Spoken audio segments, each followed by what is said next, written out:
Big boy on the rails.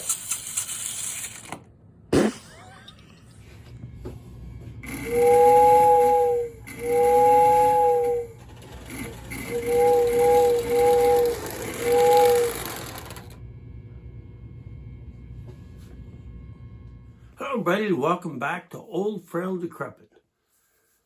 Well, here we are. We've made it into 2025, and I've already made my first purchase of the year. So we're going to have a look at the unboxing, and then we're going to run these. I was at a antique store down in Missouri and ran into these. So we're going to unbox them, see what they look like, what they are, and we're going to run them. So Happy New Year and enjoy the video. Thanks for watching. Let's see what I picked up today.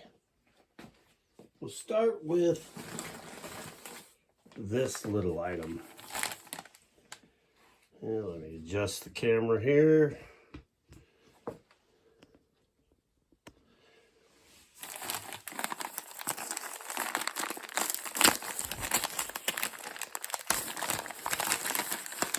This was $10.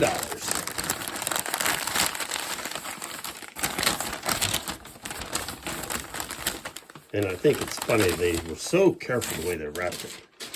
It's a post-war, I assume it's post-war, Lionel motor. Now it does need the pickups, which I do have those. So the wheels were good. It has the gears. It has the brushes. So we're gonna put some pickups on this and give this a try for the end of this video. See if it'll run. That was definitely the cheapest of the items that I picked up. Well, let's see what else we got here.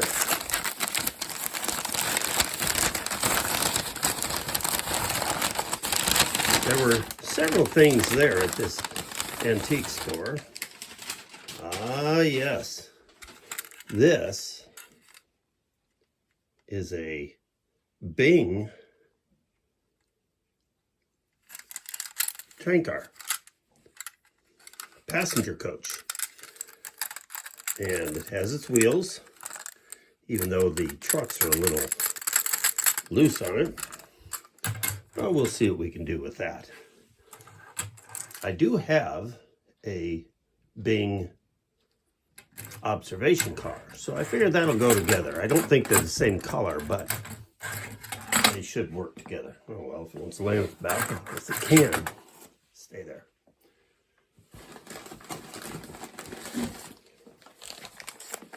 Now, another thing that I picked up.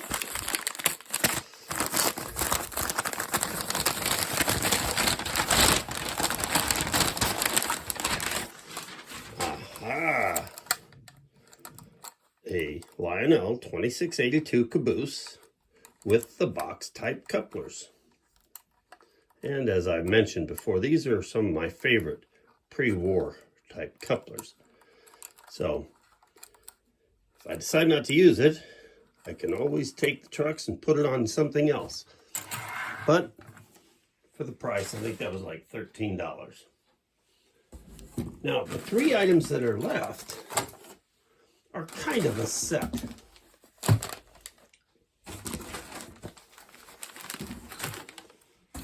Nope, I guess that's all that's in the box. So let's see what we got in this one. Now, two of these are exactly the same, and the third one is a little different. This is an Ives Saratoga card, number 129. Now, I don't have any with this type of coupler, so you're going to be right along here with me as you watch me fumble around trying to figure out how to work those couplers. but seems to be pretty good. Let's have a look at another one.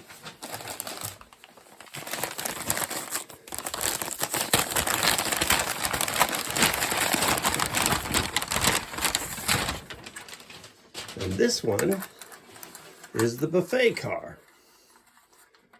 And again, has those Ives type couplers, all its wheels. And this will be another coach.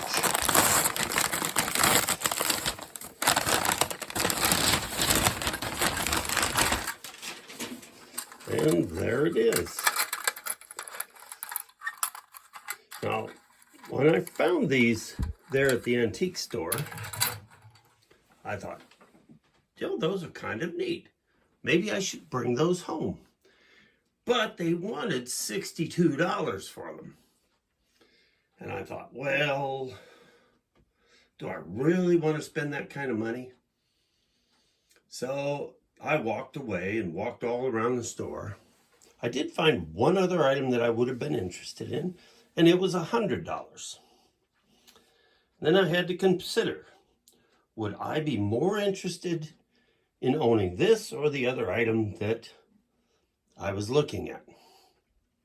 So I passed on the other item, and I figured I'd get more use, more enjoyment out of these. So now we're going to stop the video at this point. I'm going to put some pickups on that engine, and we're going to see if it runs. All right, here we are about 2 minutes later, and I put pickups on it. Now, I did choose used pickups because this is a spare motor. I'm not even sure what I'm going to put it in yet. So let's slap this on the track and see what happens. Let's adjust the camera a little. And you and I are going to find out together if this thing is going to run. Maybe we better get this out of here so it doesn't catch fire or something. All right. So this will be test number 1.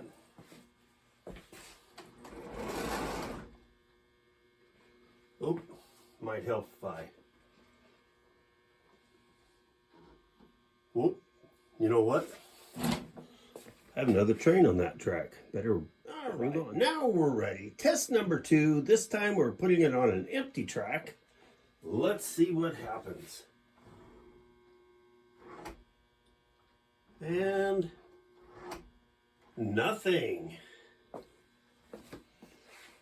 Let me fiddle with a little bit. All right, let's see what we can do about operating these old Ives couplers. Now, I don't know if you've ever looked at them, but they got this slot and this little upturned hook. And then they got that little free-floating ring here, which is underneath. So, now what we're going to try and do is we're going to try and figure out how to hook them together. So we'll get another car here on the track. And I'm assuming that you do, I don't know, maybe, is that what you do?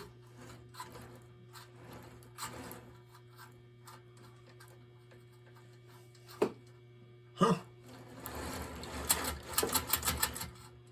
You know what? I may have to do me a little research to find out if that's how to work those couplers.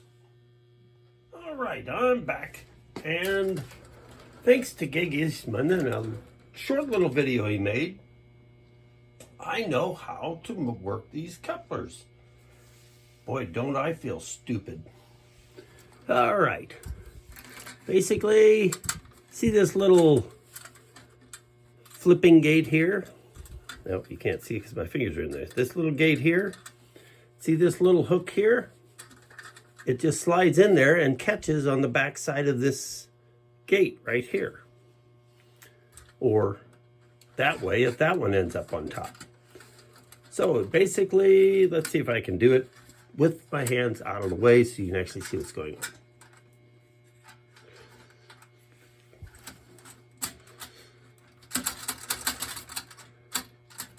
It's simplicity itself.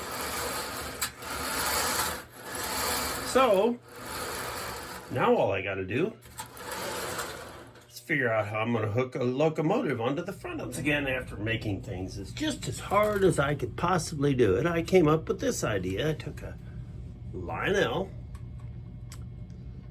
hook and latch coupler, opened it up, and see if I can do this so you can actually see what's going on. Drop the latch down over the top of the hook on the end of the coupler. I don't know if you can see it, but even the little top tine of the hook hooks into that little slot.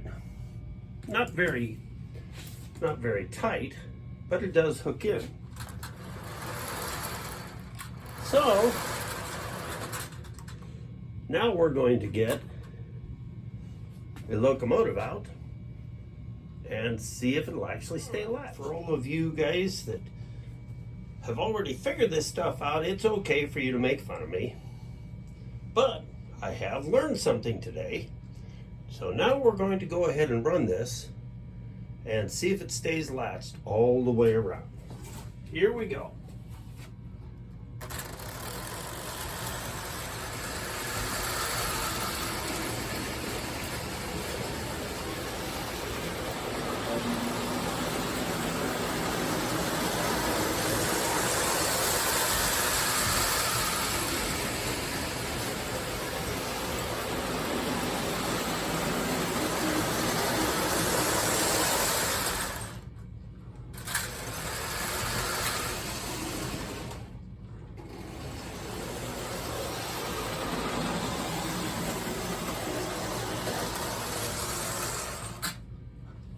All right, so just learned another lesson.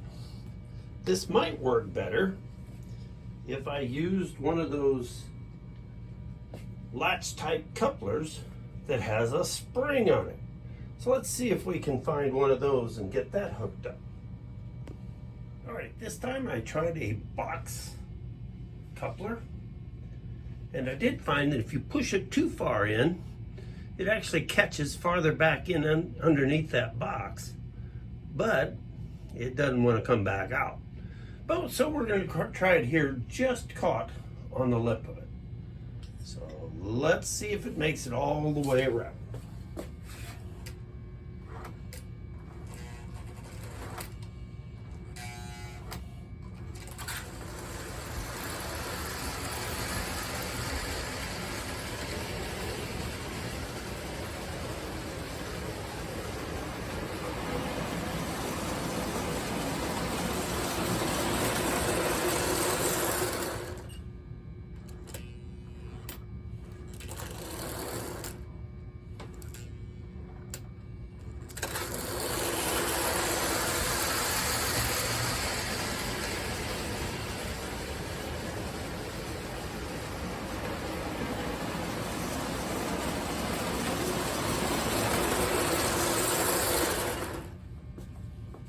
I'd say we could call that a success. Now in our first test with the latch coupler, I said we were going to try and find one with the spring. What I didn't realize was this one had a spring. So that didn't work perfectly, but so far, so good with the box coupler. And like I said, if you wanted to push it clear up in,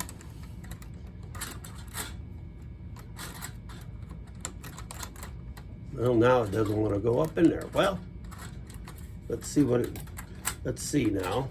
Yeah, it seems to hold with just that amount of pressure. Now let's just take a look at that Bing car that I bought. Now I mentioned on these Ives couplers, they have a slot. And the tab on the Bing car, if it wasn't bent, slides right down into it. So I'm gonna have to fix that one. But those of you who've watched the channel, you know that a while back I had picked up another Bing car.